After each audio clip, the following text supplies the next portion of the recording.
Good evening, dear friends. It's good to be back. Let's turn again to the book of Jeremiah.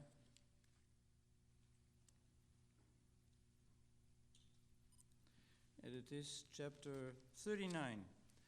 And I'd like to have an overview tonight from 39 to 45. So we will not read this whole passage. But with the Lord's help, we'll see again one of those symbolic actions, the ninth one that Jeremiah had to make in a very solemn context, as we hope to see in chapter 43. So first, we see the destruction of Jerusalem. After all these warnings that the people did not pay attention to, we see that a time then has come for chapter 39, verse 1. It came to pass when Jerusalem was taken in the 9th year of Zedekiah, king of Judah, in the 10th month, came Nebuchadnezzar, king of Babylon, and all his army against Jerusalem, and they besieged it. This was the result of the disobedience of these kings. We've seen a revival under Josiah and then his sons, and also the grandson who reigned for a while, Jehoiakim, the son of Jehoiakim. They were all wicked kings. And as a result of their disobedience and the disobedience of the people, we see that God sent Nebuchadnezzar. And we will see later in a few following chapters that God calls Nebuchadnezzar my servant. So God could not say that of Zedekiah, because Zedekiah was disobedient. Could God call us, you and me, my servant?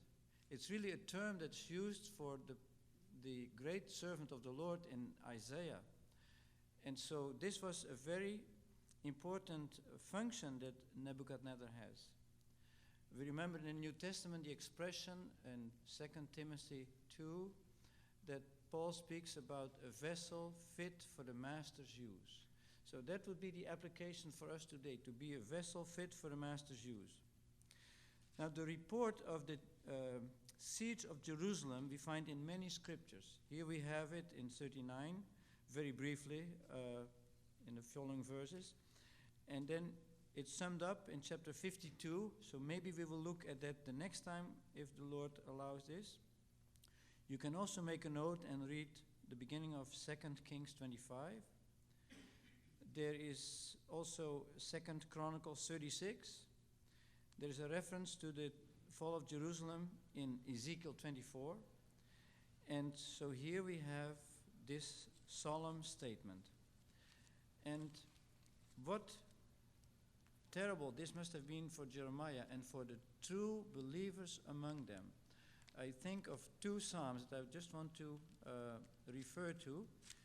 Psalm 80, where the remnant cries to God.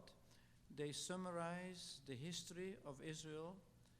And by the way, Psalm 80 is in the 3rd Psalm book, which speaks about the sanctuary, which speaks about God's dwelling place. And here we see how Jerusalem was destroyed.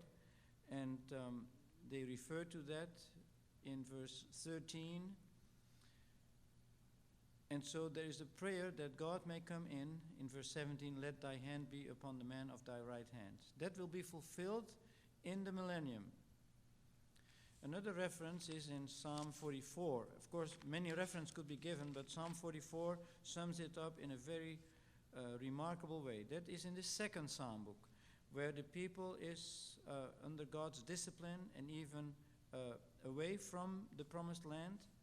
And there they call out to the Lord, and we see how they summarize in Psalm 44 the history. For example, in verse 11, thou hast given us over like sheep appointed for meat, and hast scattered us among the nations. Thou hast sold thy people for naught, and hast not increased thy wealth by their price. We see that in this story, and in many other stories, like in Esther, and this will happen also after, in the future, after the rapture, when the Antichrist will reign and when God allows the attack of the king of the north. Similar things will happen. Jerusalem will be taken again. So these are solemn thoughts. And so what we see here as the result of their disobedience, God gives the city over. Reminds me of Judges. Many times in Judges you see that God delivered them over into the hand of their enemies to chastise them. And this was a severe form of chastisement. In verse 2 of Jeremiah 39, just have to...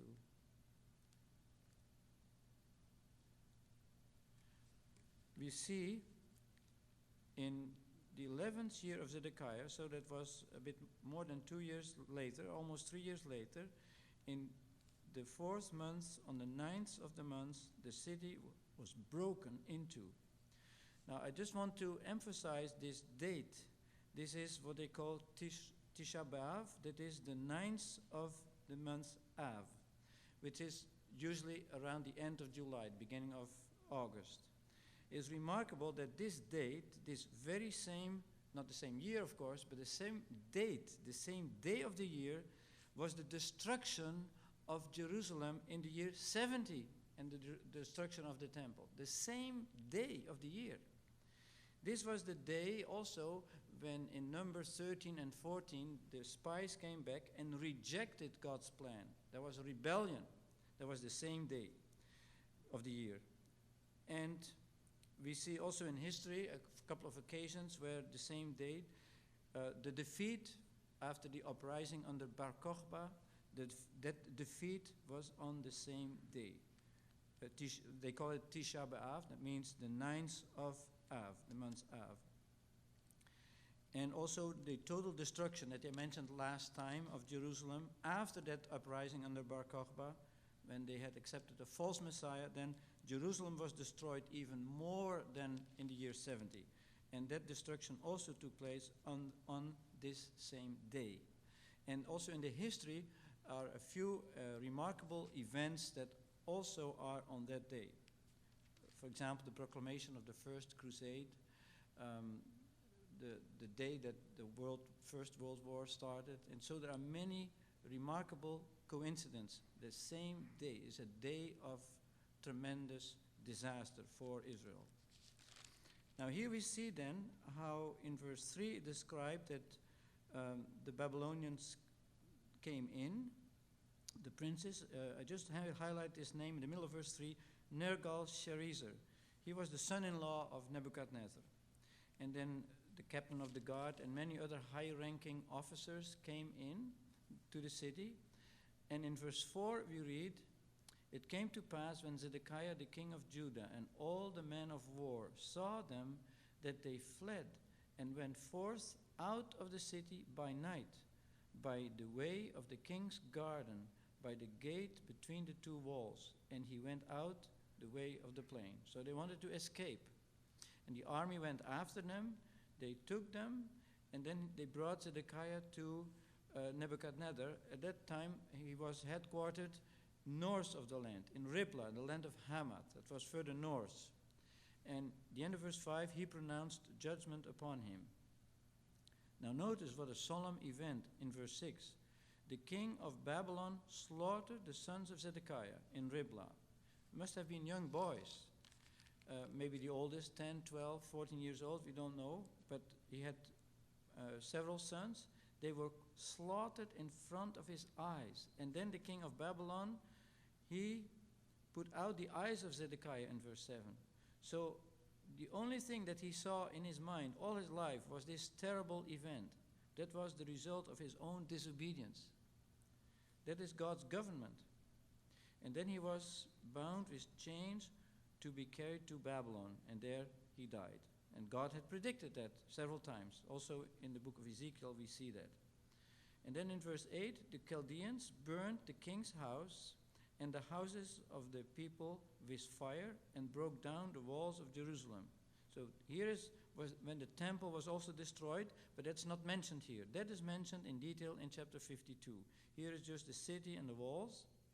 And then we read in verse 9, Nebuzaradan, the captain of the bodyguard, carried away captive into Babylon the rest of the people that were left in the city, and the deserters that had deserted to him with the rest of the people that were left. So this is the third transportation to Jerusalem. We saw Daniel and his friends were the first, around 605. when Nebuchadnezzar visited very briefly. And then there was this uprising under Joachim, and Joachim was also supposed to be brought to Babylon, but he died in the meantime. But then his son Joachim was brought there. That's the second deportation. Here is the third deportation. Interesting, there are also 3 returns. Now in verse 10, we see another decision, and that was wise. Nebuzaradan, the captain of the bodyguard, left certain of the people, the poor, who had nothing, in the land of Judah, and gave them vineyards and fields at the same time. So we have seen the last time these poor people who had been slaves and who had been released because they were in trouble, and they thought, when we do that, then God will be favorable to us. We have seen in an earlier chapter the last time that when then the siege was lifted, then they had those slaves come back to serve them. We saw that the last time. And now these very slaves who had been so mistreated by their own people, now the Babylonians treat them very well. And so the Babylonians could count on their support. These people would not be rebels. They would support the new government.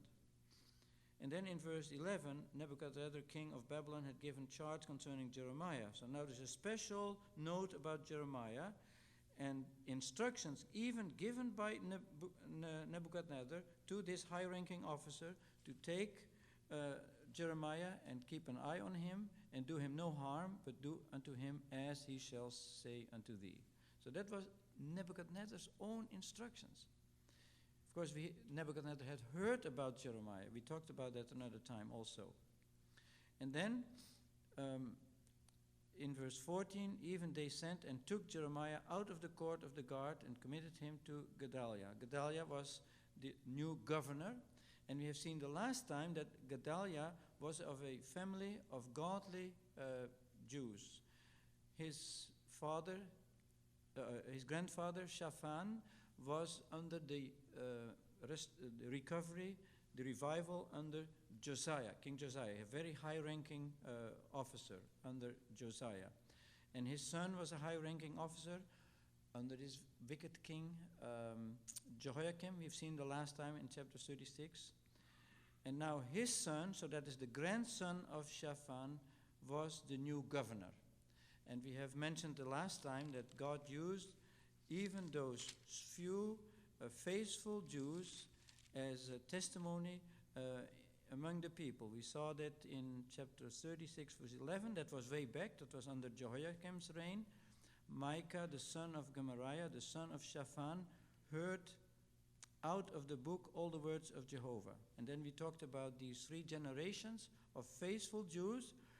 And we made the application, again, 2 Timothy, that we have 4 generations, Paul, Timothy, and then those to whom Timothy would speak, and they would then speak to the next generation. And that is even in days of decline, that God has such faithful ones who would serve him, who would honor him. And so this is a wonderful thing to consider, even in those dark days. And in our dark days, God wants to have godly families, just like them. So when we go back to chapter 39, we see then in verse 15, the word of Jehovah came unto Jeremiah. Now we don't know exactly at what moment. You remember, this book is not divided strictly chronologically, and we've seen that on the outline. You can study that for yourself. So we don't know exactly when this prophecy was given, but we remember that Ebed-Melech was the instrumental to release Jeremiah from this awful dungeon where he would have died. We talked about it the last time. And so now is a special word of the Lord to Jeremiah for this faithful Ethiopian. So there was a stranger, not even a Jew. He had more respect for Jeremiah than many of the Jews. And God honors this faithfulness. In the middle of verse 16, thus says Jehovah of hosts, the God of Israel, behold, I will bring my words upon this city for evil, that's calamity, and not for good, and they shall come to pass before thy face in that day. But that's not the whole story. Verse 17, I will deliver thee. That's a wonderful message, a promise.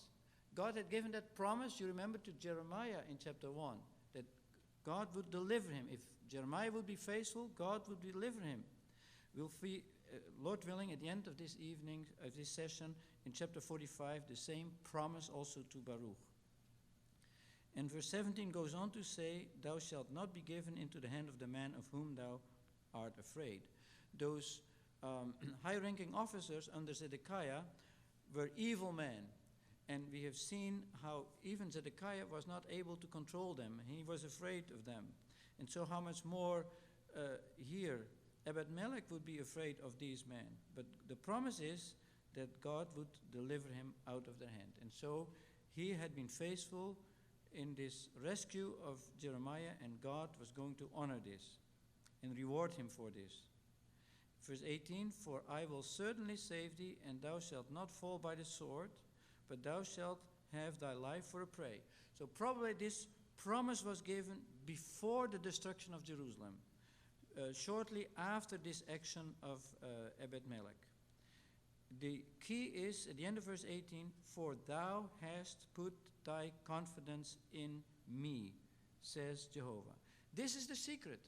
And this is, again, a lesson for us to put our trust in the Lord, not in ourselves or in our own ideas or in whatever it is, but to really put our trust in the Lord. That's the great lesson. God rewards that. God really takes note of that. So maybe take that to heart as well. And then in chapter 40, the word that came to Jeremiah from Jehovah. This expression from Jehovah occurs many times in Jeremiah's writings. And there are other expressions that occur even many more times. But this is a word now in connection with Jeremiah's situation. After that, Nebuchadnezzar, the captain of the bodyguard, had let him go from Ramah. When he had taken him, being bound in chains among all the captivity of Jerusalem and Judah that were carried away captive to Babylon. So that seems a bit contradictory to what we saw in chapter 39. But what probably happened, Jeremiah was taken captive with all the other captives.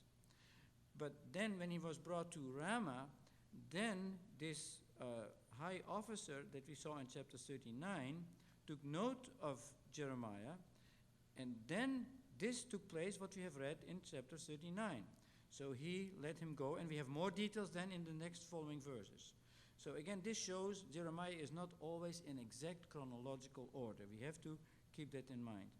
And then in verse 2, the captain of the bodyguard took Jeremiah and said unto him, Jehovah thy God pronounced this evil upon this place, and Jehovah has brought it about and done according as he said. For ye have sinned against Jehovah, and have not hearkened unto his voice. Therefore this thing is come unto you. So he knew even, this was a Gentile, a pagan. He knew that God had given them over into the hands of Nebuchadnezzar. Verse 4, and now behold, I loose thee this day from the chains that are upon thy hands. So that's the context. Verse 1, we see this chains. Now he releases him, but we have to connect that with what we saw in chapter 39 to have the full picture. And then he says, in the middle of verse 4, if it seem good in thy sight to come with me to Babylon, come, and I will keep mine eye upon thee. But if it seem ill unto thee to come with me to Babylon, forbear. See, all the land is before thee. Whether it seems good and right in thy sight to go thither, go. So this was the choice for Jeremiah. Nebuchadnezzar gave him this full liberty. So on the one hand, he could have thought, maybe I should go to Babylon, where Daniel is, where the king Joachim is, and many others. Ezekiel had been brought there also, you see in the book of Ezekiel. But Jeremiah did not follow human reasoning. He really put himself into the Lord's hands, and he didn't know what to say. So when we are not sure, we better wait. And that's what Jeremiah did. And while he had not yet given answer, he said, Yea, go back to Gedaliah, the son of Ahikam, the son of Shaphan. So Gedaliah was the governor appointed by the Babylonians. And so when the officer saw that Jeremiah was reluctant to answer, he said, well, just go to the governor, and in middle of verse 5, abide with him in the midst of the people, or go wheresoever it seems right in thy sight to go. So he could always come back to this decision and go to Babylon if he pleased to do that. Later we will see that Jeremiah was forced to go to Egypt against his will, against his advice, but that comes later in a few following chapters. Verse 6, and Jeremiah came unto Gedaliah, the son of Ahikam, to Mizpah. So Mizpah was the new place of residence, not Jerusalem, and abode with him among the people that remained in the land. Now what is following is very interesting. We need that background to see how God blessed them despite all these things that has happened. The captains came to Gedaliah. These were the heads of the various factions, and now they had fled before the Babylonians, but now they came to Gedaliah and they obeyed him. So they all pledged allegiance to Gedaliah in verse 8. And then there was even Ishmael, the son of Nethaniah. He was of the royal seed, as we see in chapter 41, verse 1. And he is going to cause a lot of trouble. And then another officer was Johanan and Jonathan, the sons of Kareah. So there were several heads of several bands. They all came to commit themselves to Gedaliah in verse 9. Gedaliah then swore unto them, so that was before the Lord, and to their men, saying, fear not. And now he gives we see 7 points. Fear not to serve the Chaldeans. Secondly, dwell in the land. Thirdly, serve the king of Babylon. So that is a matter of obedience. Accept God's judgment that had come over the country. Accept it. And the fourth point, it shall be well with you. That is God's government. The fifth point that he mentioned in verse 10 is, for me, behold, I dwell at Mizpah to stand before the Chaldeans. So he was the governor, and he represented the country before the Chaldeans. And in verse 10, the second part, the sixth point, and ye gather wine. That's the responsibility of the people, to be active in the land, to get to work again, and use the land as God had given it to them way back. God wanted to bless them. As they submitted to God's judgment, God could bless them again. And that's another lesson for us. If we have failed and God has dealt with it and judged, we need to then go ahead and not remain seated and do nothing, but we need to move on and go forward with the hand of the Lord and with his blessings. And we see that he blessed them, and later we will see that in more detail. That is in connection with God's government. We obey, then God blesses that. Then we see in verse 11, likewise all the Jews that were in Moab and among the children of Ammon, now they came even from further away, not only from Judea, those who had hid themselves for the Babylonians, now they came even back from where they had fled, from Moab, from Edom, when they heard that the king of Babylon had left a remnant in Judah, and that he had appointed over them Gedaliah the son of Ahikam, the son of Shaphan. Verse 12, and all the Jews returned out of all the places whither they had been driven, and came to the land of Judah, to Gedaliah, and to Mizpah, and gathered wine and summer fruits in great abundance. There you see that blessing that I was talking about. However, verse 13, we see the shadows of very dangerous things coming. Johanan, the son of Kareah, that's one of those officers or generals. And all the captains of the forces that were in the fields came to Gedaliah unto Mizpah, and said unto him, dost thou indeed know that Baalis, the king of the children of Ammon, has sent Ishmael, the son of Nethaniah, to smite thee to death? We've seen earlier that this Ishmael had paid allegiance to Gedaliah, but he had evil plans. And why did the king of the Ammonites want to do this? Plot against Babylon. The history repeats itself over and over again. We have seen earlier in this book that Jeremiah had to send yokes to the surrounding kingdoms, to teach them to submit to the yoke of the king of Nebuchadnezzar. And here we see they did not do that. There was rebellion. And that is why all those countries were invaded by Nebuchadnezzar and destroyed. For a part, of course, partly. And then we see that he could use Ishmael, the son of Nethaniah, of the royal seed. This man was probably very jealous. There was just a Jew, a governor, and he, from the royal seed, he was just someone subject to him. So we can understand there was jealousy, and there was this ambition of the king of Ammon to rebel against the king of Babylon again. And so Johanan, he had that insight. He saw that was happening. But Gedaliah did not want to believe that. So here is a weakness in Gedaliah, perhaps naive, but there were also very good qualities in Gedaliah, because we see in verse 15, Johanan, the son of Kareah, spoke to Gedaliah in Mizpah secretly, saying, "Let me go, I pray thee, and I will smite Ishmael, the son of Nethaniah, and no man shall know it." That was an evil plan. And so we understand that Gedaliah could not go along with that, because that was evil.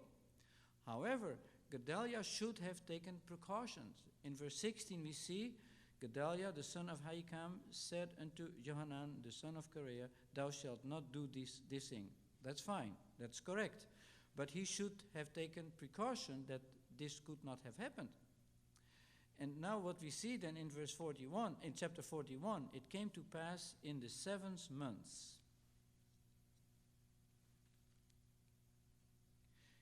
that Ishmael, the son of Nethaniah, the son of Elishama, of the royal seed, and one of the king's chief men, and 10 men with him, came to Gedaliah, the son of Ahikam, unto Mizpah. He came as a wolf in sheep's cloths, and he had feigned, he had submitted to Gedaliah, but he really didn't want to do that. And so what do we read now in verse 2? Ishmael, the son of Nethaniah, arose. That was rebellion.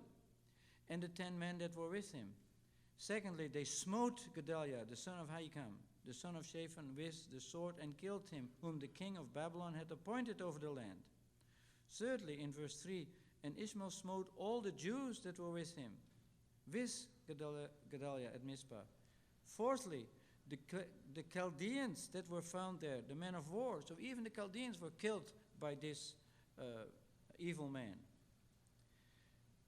And then in verse 4, it came to pass the second day after he had killed Gedaliah that no man knew of it, and there came men from Shechem, from Shiloh, and from Samaria, 80 men, having their beards shaven and their clothes rent, and having cut themselves, and with oblations and incense in their hand, to bring them to the house of Jehovah. These are Samaritans. These are from this mixture from Samaria after the 10 tribes had been taken captive into the land of Assyria, and then there was this mixture. Some of the 10 tribes were there mixed with the other people, and from them they came to bring these sacrifices. The temple was destroyed, but they still wanted to honor God, so that was a very good initiative. Although there was this mixture with paganism, as we see here, having cut themselves and so on. And that is what we see with the Samaritans, this kind of mixture. But the intent was good. They wanted to come to honor God. That's interesting, to the house of Jehovah that had been destroyed. But as we see in the book of Ezra, the house of the Lord is always there, even if it is destroyed. That is what God had in mind. And so they were in tune with God's thoughts. And these men were then killed by this wicked Ishmael, except for a few.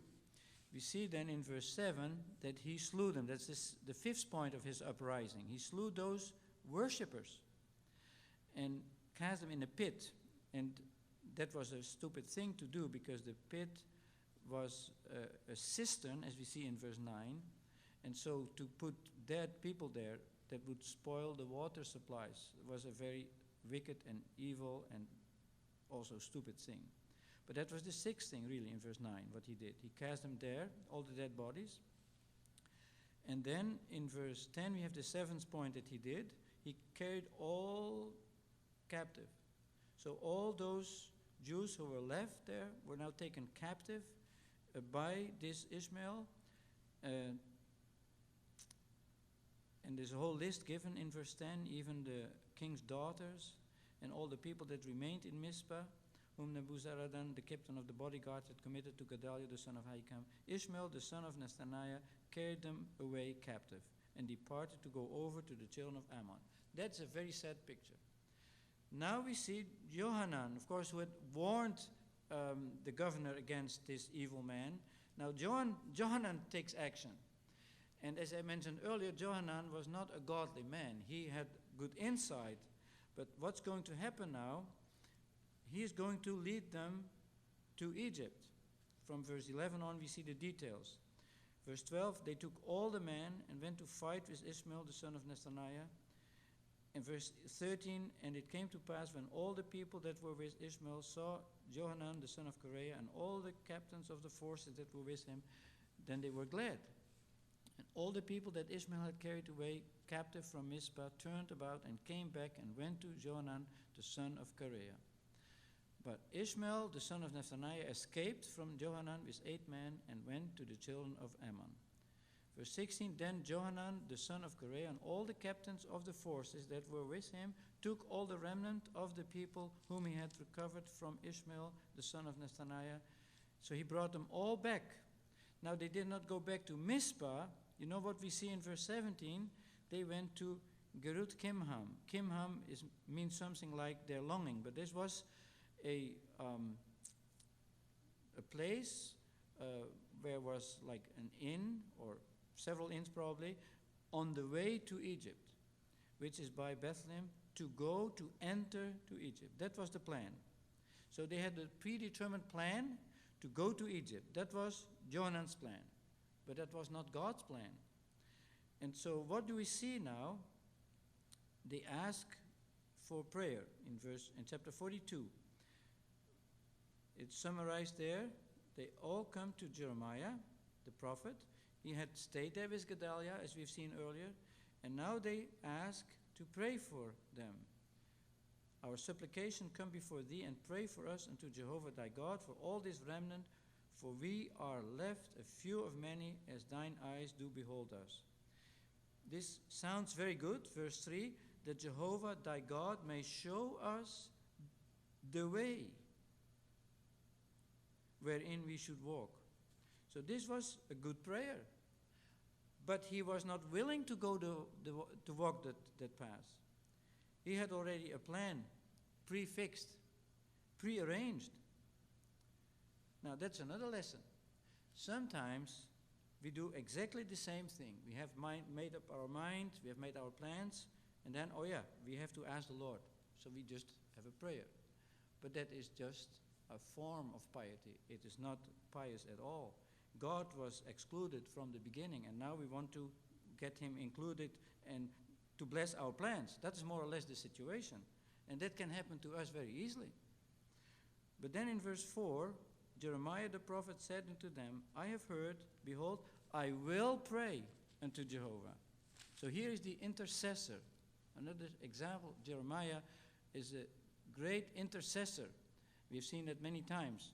At one time, God said, pray not for these people. That was before the destruction of Jerusalem. Here it is after this judgment had come over them. So God did not tell Jeremiah, don't pray. He prayed, and God was going to answer, as we will see in a few verses. So he said, I will pray unto Jehovah your God according to your words. And it shall come to pass that whatsoever thing Jehovah shall answer you, I will declare it unto you. That is also an important point. Jeremiah was not as many of those prophets. They were paid by the king or by other people, and they just said what people like to hear. And that can happen very easily today, also in the Christian profession, that people just get what they want to hear. There's a warning in 2 Timothy 4 about that. And so those things can happen very easily also in our days. But not so with Jeremiah. And so Jeremiah is an example for us. He says, I will declare it unto you, I will keep nothing back from you. And then in verse 5, they said to Jeremiah, Jehovah be a true and faithful witness amongst us, if we do not, even according to all the word for which Jehovah thy God shall send thee for us. That was a good promise. But that's just like Exodus 24. All that the Lord has said we will do. They did not know their own hearts. They were not very spiritual. These words sounded very good, but they didn't realize what we have seen earlier in Jeremiah, Jeremiah 17, the heart is deceitful, wicked. Who can know it? And so here we have a show of piety that we find in 2 Timothy 3. There is the form of piety without its power, the form of godliness, but without the power of godliness. That is really what we find here with these people, not with Jeremiah, of course. And we will see that in detail now, what's going to happen, and we see that clearly before our eyes. Verse 6, whether it be good or whether it be evil, we will hearken unto the voice of Jehovah. So they put their trust in themselves, and they thought they were going to do it, but they were not going to do it, as we will see. That it may be well with us when we hearken unto the voice of Jehovah our God. That's a principle. If you hearken to the Lord, the voice of the Lord, it will be well. But they were not willing yet to hearken. We have seen in chapter 29 that after the Great Tribulation, or in the Great Tribulation, then they will turn to the Lord, and then God says, you will seek me with all your heart. Then it is okay. But they were not ready to seek the Lord with all their heart. That was the problem. And then in verse 7, it came to pass at the end of 10 days. Now imagine, they're waiting. They were eager. Let's go, let's go. The Babylonians are coming, and then they will kill all of us. Let's go to the Egyptians, and then we have no fear of the Babylonians anymore. Nothing can happen to us. That was the reasoning. So you can imagine how they were impatient. They're getting impatient. 10 days, the number of responsibility. And finally the answer came. And then Jeremiah called Johanan, the son of Kareah, and all the captains of the forces that were with him, and all the people from the least even unto the greatest, and said unto them, Thus says Jehovah, the God of Israel, to whom ye sent me to present your supplication before him. Verse 10, if you will still abide in this land, then will I build you. That was God's message. Not go to the Egyptians, as Johanan, the son of Kareah, wanted to do. No, God says, I will take care of you. If you stay in the land, after all this discipline had come over them, you submit to my discipline, then I will build you and not overthrow you.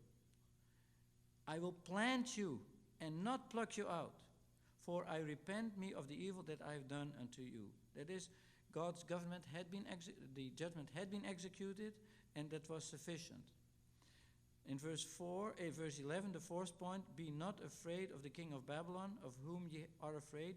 Be not afraid of him, says Jehovah, for I will be with you. So God would control the king of Babylon. He is my servant, as you see later. So God would keep the king of Babylon under control. And God says, I will be with you to save you and to deliver you from his hand. Verse 12, and I will grant mercies to you, that he may have mercy upon you and cause you to return to your own land. So this is God's intervention, if we obey. So this shows again the importance of obedience. Verse 13, but God knew the heart, of course, and Jeremiah understood the situation. But if you say, we will not dwell in this land, so as not to hearken unto the voice of Jehovah your God, saying, no, but we will go into the land of Egypt. You see how faithful Jeremiah is, a faithful prophet. He knew the element of self-will and of independence. And then he shows them the consequences of that. Where they say, let's go to Egypt. There we shall see no war, nor hear the sound of the trumpet, nor have hunger for bread, and there will we dwell. What does it say in verse 15? Now therefore, hear the word of Jehovah, ye remnant of Judah, thus says Jehovah of hosts, the God of Israel, if you really set your faces to enter into Egypt, and they were doing that at that moment, instead of putting their trust in God and obey God and remain in the land, they put their trust in Egypt, and they went to Egypt. Remember the story of Abraham when there was a famine in the land in Genesis 12? Abraham had arrived there, and then there was a famine, and he went to Egypt. That was his own reasoning, the support that he would find there. Now, of course, in this situation, it was worse. Abram didn't have a word from the Lord, don't go there. He just did it on his own. But here, we see a warning not to do it, and yet they did it. In verse 16, God predicts then what would happen. Then it shall come to pass that the sword which ye fear shall overtake you there. They were afraid for the sword, but God says that the king of Babylon will not kill you.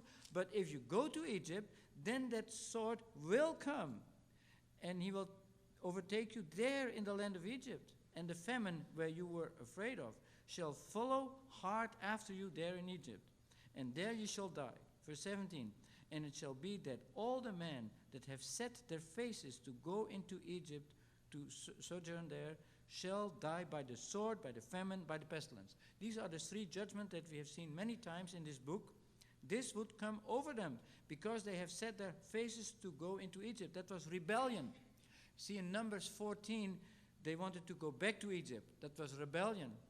In Acts 7, Stephen says very clearly, you always have hardened yourself. You've always, this kind of rebellion was in their hearts. But God says, none of them shall remain or escape from the evil that I will bring upon them. That's a solemn warning. And then in verse 18, the more details are given. This says Jehovah of hosts, the God of Israel, as mine anger and my fury have been poured forth upon the inhabitants of Jerusalem, so shall my fury be poured forth upon you. So they were still, they had not fallen in the siege of Jerusalem, but now they were in rebellion against God, going to Egypt, and then the same judgment would come over them as had come over Jerusalem when ye shall enter into Egypt. And ye shall be in execration, astonishment, a curse, and a reproach, and ye shall see this place no more. Verse 19, Jehovah has said concerning you, the remnant of Judah, go ye not into Egypt. This was the last warning. Know certainly that I have admonished you this day. And that is also important for us. God warns us today. Hebrews 3 and 4 shows that also God is giving warnings that we should listen. But there is deception in verse 20. There is this the spirit of deception. Ye deceived yourselves. They allowed themselves to be deceived because of their hardening, because of their self-will. They allowed themselves to be deceived. And that can happen to us just the same. If we harden ourselves, we see that God can send this deception. Despite the pious show that they had. When ye sent me unto Jehovah your God, saying, pray for us unto Jehovah your God, and according to all that Jehovah our God shall say, so declare unto us, and we will do it. Now Jeremiah shows how inconsistent they were, because they were not doing that, what they had said before. And the consequence is then in verse 21, and I have this day declared it to you, but ye have not obeyed. So even after this warning, they could have gone back, but they have not obeyed. This is repeated over and over again. Ye have not obeyed. Even in these chapters 40 to 44, we have it 3 times.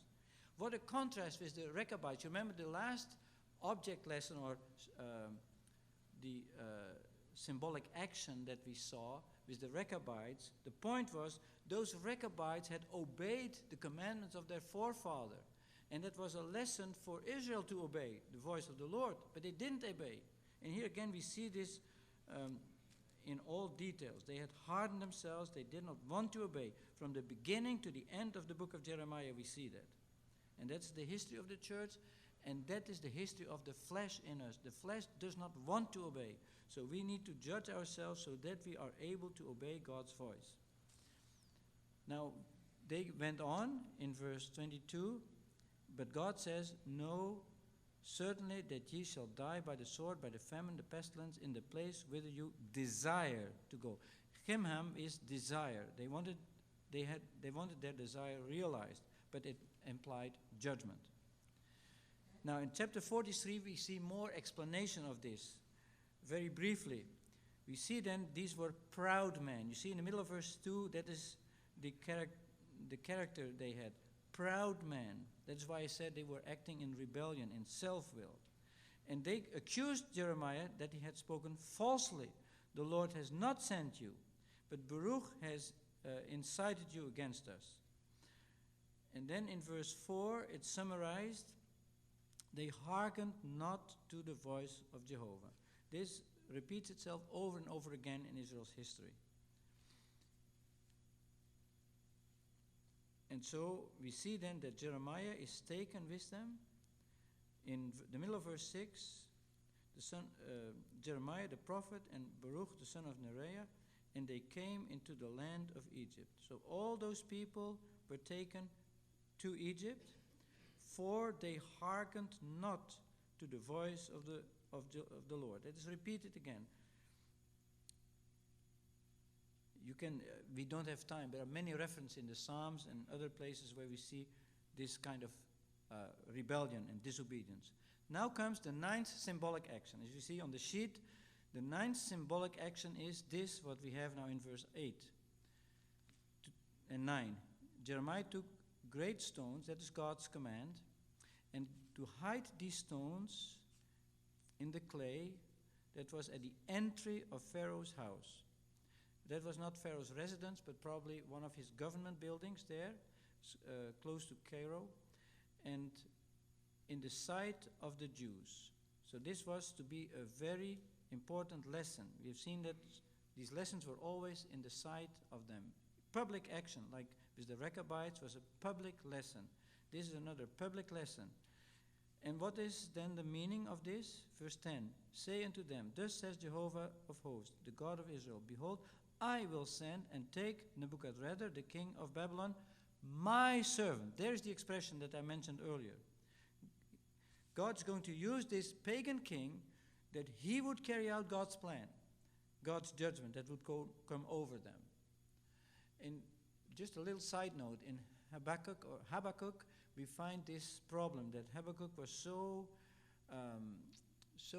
worried why God did do that.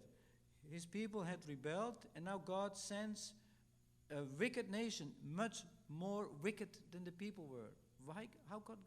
How could God do that? That was Habakkuk's question. But God explains it to him. So the book of Habakkuk is important for us to read in this context. In order to submit to God's judgment. They did not want to submit to God's judgment. Habakkuk did, Habakkuk 3. And so God is going to use Nebuchadnezzar as his instrument, and he will set his throne upon these thrones. There in Egypt, they thought, oh, in Egypt we will be okay. Egypt they will never take. God would give Egypt to Babylon. In other scriptures, in Ezekiel, we see that that was his recompense, that God gave him his reward, because he had fought against Tyre and Sidon. And God wanted to reward Nebuchadnezzar for that, you find in Ezekiel. Now, in verse 11, he shall come and smite the land of Egypt, such as are for death to death, such as are for captivity to captivity. And in fact, many of these Jews were also taken to captivity to Babylon, despite what they had wished. And then God says in verse 12, I will kindle a fire in the house of the gods of Egypt. So God is also dealing with the idols of the Egyptians. So God has many different reasons why he wanted to send Nebuchadnezzar there. Secondly, in the middle of verse 12, he shall array himself with the land of Egypt as a shepherd puts on his garment. So the Egyptians had become very weak. There was also internal strife. And Nebuchadnezzar would come and just like a shepherd puts on his garment, that's how he would just take Egypt in one shot. And thirdly, in verse 13, he shall break the pillars of Beth-Shemesh. Beth-Shemesh was one of the places where they had idol worship connected with those obelisks. It is in the note here called by the Greeks Heliopolis, the city of the sun. Beth-Shemesh is the Hebrew expression, house of the sun, and that was on where this sun god was honored. That was the place. And fourthly, God says at the end of verse 13, and the houses of the gods of Egypt shall he burn with fire. So that was this judgment against the gods of Egypt. This happened in 581.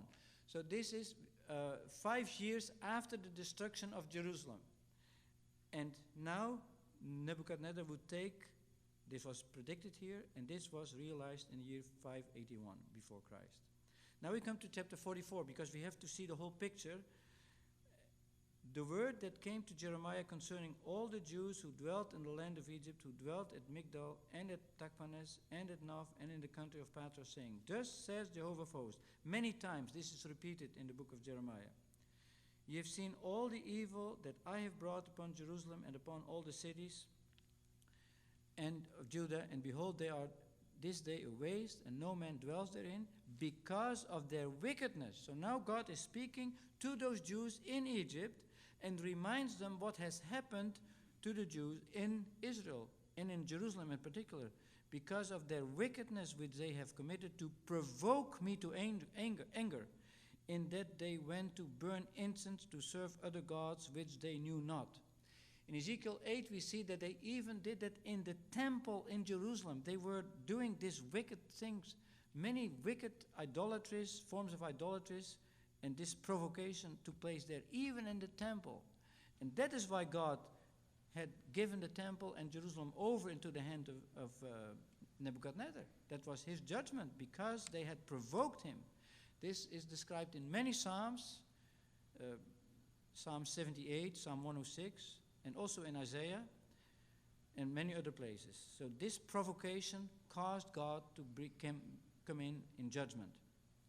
And then in verse 4, I sent unto you all my servants. God had warned them not to do those abominable things. Verse 5, but they hearkened not, nor inclined their ear.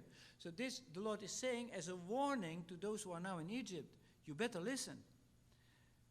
But they continued to burn incense to the other gods. And my fury, verse 6, my fury and mine anger was poured forth and was kindled in the cities of Judah and in the streets of Jerusalem. And they are become waste, as a desolation, as it is this day. They knew that. And now the Lord says in verse 7, Wherefore commit ye great evil against your souls to cut off from you man and woman, infant and suckling. How?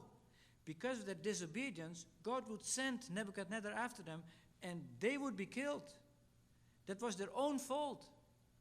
And that is why the prophet says, you commit great evil against your own souls. And this is in many scriptures that we see this, that disobedience is really an act of disobedience is evil against your own soul. I give one example in Proverbs 8:36, where we have this expression, Proverbs 8:36. I'll just read it. At the end of Proverbs 8, he that sins against me doeth violence to his own soul. All they that hate me love death. So that is the consequence of this disobedience. They commit this against their own souls. That is what Jeremiah says here in verse 7 of Jeremiah 44. And because of that, they would cut off from themselves every man and woman, and so on. Why? Verse 8, provoking me to anger with the works of your hands, burning incense to other gods in the land of Egypt, and so on. Verse 9, have you forgotten the wickedness of your fathers? So they still could return, they still could repent. And God pleads with them here. Have you forgotten? And he goes through this whole list again. And they have not humbled, verse 10, they are not humbled unto this day. And that was the problem also with this remnant. They were proud men, as we have seen. They have not humbled themselves. And this is why God would allow this to happen, that Nebuchadnezzar would take them there in Egypt. Verse 11, God's conclusion. Therefore, thus says Jehovah of hosts, the God of Israel, behold, I will set my face against you. They had set their face to go to that land of Egypt to fulfill their own will. Now God sets his face against them for evil, for judgment. And in verse 12, he gives details about that. In the middle of verse 12, in the land of Egypt shall they fall. They thought to have refuge in Egypt. There they would fall. They shall be consumed by the sword and by the famine, from the least even to the greatest. And verse 13, I will punish them that dwell in the land of Egypt as I have punished Jerusalem. And again by those three things, sword, famine, and pestilence. Verse 14, none of the remnant of Judah that have come into the land of Egypt to sojourn there shall escape or remain so as to return to the land of Judah, whither they have desired to return to dwell there. For none shall return there, but such as a small remnant, small escape. So most of them were brought back to Babylon. Some of them were left in Egypt. Some of them would return to the land, only a remnant. We come back to that remnant that remained in Egypt because they continued to serve the idols, as we see now from verse 15 and onwards. Then all the men who knew that their wives burned incense to other gods, and all the women who stood by, a great assembly, even all the people that dwelt in the land of Egypt in Patros. So this was a general assembly. It was a special occasion that they came all together, because Patros was more in upper Egypt. We have seen the other places were more in the area of Alexandria and Cairo. And now they come together, all have a special meeting, and they answered Jeremiah, saying, As for the word thou hast spoken unto us in the name of Jehovah, we will not hearken unto thee. See the rebellion? Verse 17, but we will certainly do every word that is gone forth out of our mouths. And that is why at the end, after we have finished the book of Jeremiah, we have one more session, Lord willing, in April. I want to speak a little bit more about that background of rebellion, and then also go to Leviticus 26 in more detail. But here we see a summary of what they did in their rebellion. They burned incense to the Queen of Heavens. That was a general problem. That was a problem with the Egyptians. They had this practice. The Queen of Heaven, called Isis there. In Babylon, Ishtar. The Canaanites, Astarte. The Greeks called her Aphrodite. There was, and the Romans, Venus. It's all the same thing. It was connected with idolatry and with moral debauchery. And sad to say, in the history of the church, this influence of the Queen of Heaven is even there, even up to date. That is not the worship that God had given them in the book of Deuteronomy. That is not the true worship as we know today in John 4. This was their form of worship, idolatry. And in fact, those Jews who remained in the land, later there were letters from Elephantine, a city in the area of Patros, to the high priest in Jerusalem later, and they spoke of the Anatyahu that they had. They served Jehovah as a female goddess. That was connected with this idolatry. So they claimed to serve the Lord, but it was a mixture, just like the Samaritans had. It was a terrible thing. And so they continued in this idolatry for many years, but most of them were then brought to Babylon very quickly, as I said earlier. And in verse 18 of chapter 44, since we left off burning, they come with their excuse. We have committed ourselves to do this. For what reason?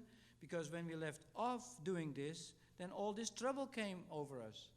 They thought that the trouble, like the destruction of Jerusalem and the temple, was because they stopped this idol worship.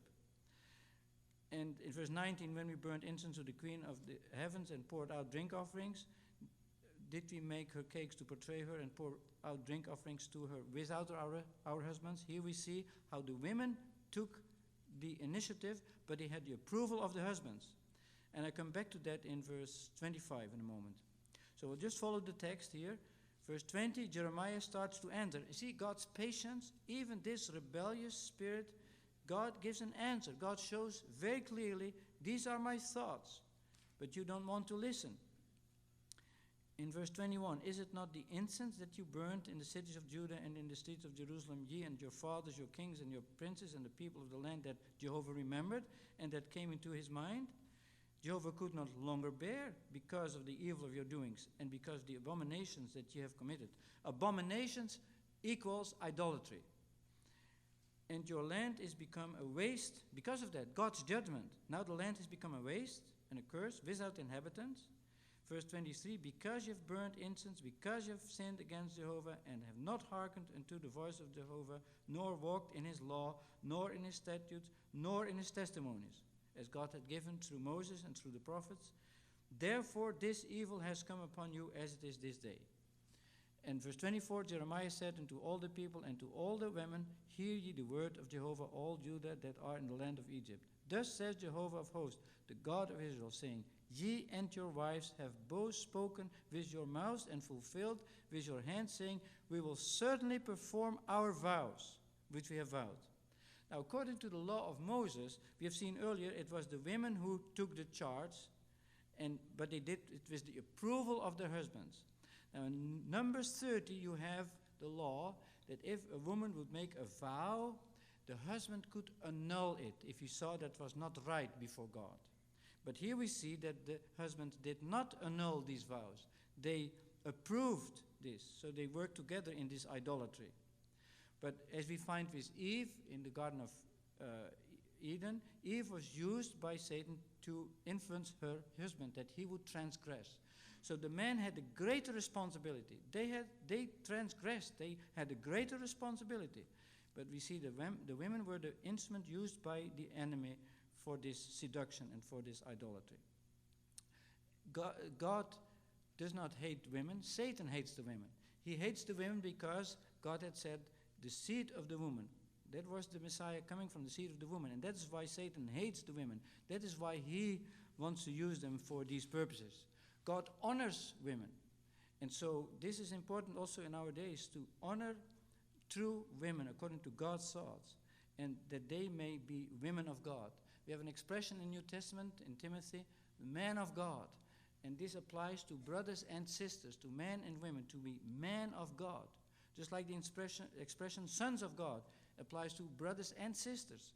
And so we need to be faithful men of God, men and women, husband and wives, and not fall into these pitfalls as we see. But that easily happens. And so we see then, at the end of verse 25, ye will certainly establish your vows. So this is like an ironic comment. It's like irony. Yes, you have made that vow, you will certainly do that. Because you're in this way of way and of rebellion. And you will entirely perform your vows. But this will have consequences. Verse 26. Therefore hear the word of Jehovah, all Judah that dwell in the land of Egypt. Behold, I have sworn by my great name, says Jehovah, that my name shall no more be named in the mouth of any man of Judah in all the land of Egypt, because of this rebellion. And God didn't want to hear that anymore, as the Lord lives. There was just a pious form. There was no reality. And that is why God says in verse 27, behold, I will watch over them for evil. Jeremiah 1, we saw that God spoke about this rod. God was going to watch over them for evil. That is solemn judgment. And this continues even here when they had retreated to Egypt. That is their responsibility. They had failed completely to obey, and now God watched over them for evil. But, verse 28, there will be a remnant. They that escape the sword shall return out of the land of Egypt into the land of Judah, a very small company. There's always a remnant with Israel, and that will also be the case in the future. God has always a remnant. And also in our days, God has always a remnant. So may we have the right qualities like Jeremiah to belong to a remnant. That's not easy. What a tragedy that this faithful man of God was taken there captive to Egypt, despite against his will. But he was the true remnant, and others with him, as we see in Baruch. Verse 29, this shall be the sign unto you, says Jehovah, that I will punish you in this place, that ye may know that my word shall certainly stand against you for evil. So God gives them even a sign. We saw this lesson already earlier, the symbolic actions with the stones. That was a solemn warning. And now God gives a sign. What is the sign? In verse 30. Behold, I will give Pharaoh Hophra, king of Egypt, into the hand of his enemies. So that happened shortly after. And into the hand of them that seek his life. As I gave Zedekiah, king of Judah, into the hand of Nebuchadnezzar, king of Babylon, his enemy, and that sought his life. That is God's dealings. Not only with the Jews there in rebellion, but also with Pharaoh, with Egypt. Now we close tonight with just a few more minutes, chapter 45. There we have the promise that God gave, the reward that God gave to Baruch. Baruch was the scribe of Jeremiah. And remember the story when the wicked king Jehoiakim had destroyed that scroll that was written by Baruch. His work seemed to be rejected by this king. It was rejected by the king. It seemed to be all in vain. Now God gives him a very special promise. So Baruch's brother was a very high-ranking officer. He went with King Zedekiah. We'll see that later in chapter, at the end of the book 51, when we come to the 10th symbolic action. This man, Baruch's brother, was a very high-ranking officer under King Zedekiah. And he went with King Zedekiah to Babylon. We'll see that, Lord willing, the next time in chapter 51. And now Baruch, from a human perspective, he might have thought, well, I would like to have a high-ranking position, but who would get a high-ranking position who would sympathize with this prophet Jeremiah? Forget it. He would never get that. But God comforts him now. God says, here in verse 2, Baruch might have even been discouraged because this happened with this scroll that he had written, and then it was all for nothing. The scroll was burned. God comforts him. Thus says Jehovah, the God of Israel, concerning thee, Baruch, thou didst say, woe unto me. So that was Baruch's complaint when this happened. The scroll was burned and everything was for nothing. He was now with this unpopular prophet, so he complained, as it were. Woe unto me. For Jehovah has added grief to my sorrow. I am weary with my sighing, and I find no rest. Verse 4, Thus shalt thou say unto him, Thus says Jehovah, Behold, what I have built do I overthrow, and what I have planted I pluck up, even this whole land. That was not the whole message. So he was sighing, and that can happen to us also, that we are sighing. But then let's go to the Lord and bow under his dealings. And you know what God's promise is in verse 5? And seekest thou great things for thyself? You want a position like your brother with this wicked king Zedekiah? Behold, I will bring evil upon all flesh, says Jehovah. But thy life will I give unto thee for a prey. Just like Jeremiah. God would preserve his life. He was cast in the dungeon. God released him from that. God watched over him. Now here, even in Egypt there, God was watching over him. We don't know. Perhaps he died of old age eventually. But God says, I will give unto thee for a prey in all places whither thou shalt go. So here we see how God appreciates Baruch's work. He encourages him. He knows all our trials. He knew the trials that Baruch had. And so he knows our trials. And he wants to encourage us, as he did here. God hears everything. He had heard the sighing in verse 3. He hears everything that's in our heart, even unspoken words. He knows, he hears everything. And also, he came to the rescue. He helped and he protected Baruch. And so the Lord wants to help and protect us when we put our trust in him, just as he helped Ebed-Melech. So we conclude with this. If you have questions, we can talk afterwards, because I took a bit more time because I wanted to finish this so that the next time, Lord willing, we can have the overview of the last symbolic action, if the Lord allows this. In the meantime, we can read those chapters, very solemn chapters, and what is so striking, those chapters written so long ago are so full of meaning for us today, as we have seen in several occasions. So let us read the word in this way.